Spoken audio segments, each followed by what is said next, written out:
തെക്കൻ കേരളത്തിന്റെ ഗജപ്പെരുമ ആനക്കേരളത്തിലെത്തിച്ച പാമ്പാടി രാജനും പുതുപ്പള്ളി കേശവനും ഈരാറ്റുപേട്ട അയ്യപ്പനുമൊക്കെ മുൻപ് തന്നെ ആനക്കേരളത്തിൽ പ്രശസ്തി ഉയർത്തിയ തെക്കിന്റെ നാട്ടിലെ ഒരു ഗജനായകൻ.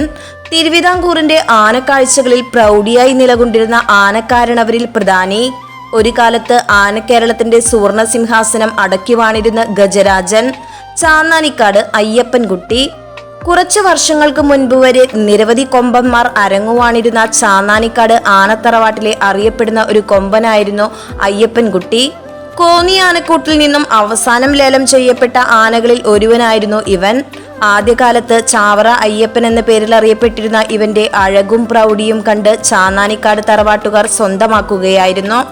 തെക്കൻ കേരളത്തിലെ ഉത്സവങ്ങളിൽ നിറസാന്നിധ്യമായിരുന്നു അയ്യപ്പൻകുട്ടി. ഒരു നോക്ക് കണ്ടാൽ ചിലപ്പോൾ ഇവനെ മംഗലാംകുന്ന് ഗണപതിയുടെ ആഭരണാണോ എന്ന് വരെ തോന്നിപ്പോകുമായിരുന്നു. ആനശാസ്ത്രത്തിലെ ഒട്ടുമിക്ക ലക്ഷണ തികവുകളും ഉള്ള ഒരുവൻ തൃശൂർ പൂരത്തിന് നിരവധി വർഷങ്ങളിൽ തന്റെ സാന്നിധ്യം അറിയിച്ചിട്ടുണ്ട്. ഏതളവുകോലെടുത്തു വച്ചളന്നാലും ഇവന്റെ മുൻപിൽ മറ്റൊരു ഗജകേസരിക്കും പിടിച്ചു നിൽക്കാൻ സാധിക്കുമായിരുന്നില്ല.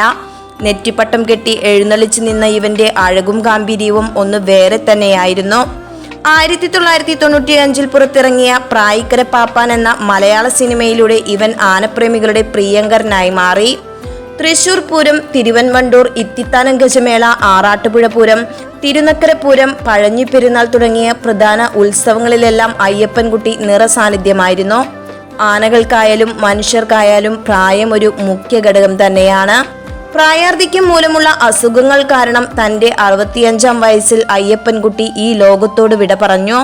ഒരു കാലത്ത് ആനക്കേരളത്തിന്റെ ആഢ്യൻ തമ്പുരാനായിരുന്ന ഗജരാജൻ ചാന്നാനിക്കാട് അയ്യപ്പൻകുട്ടിയുടെ ഓർമ്മകൾക്ക് മുന്നിൽ പ്രണാമം അർപ്പിക്കുന്നു.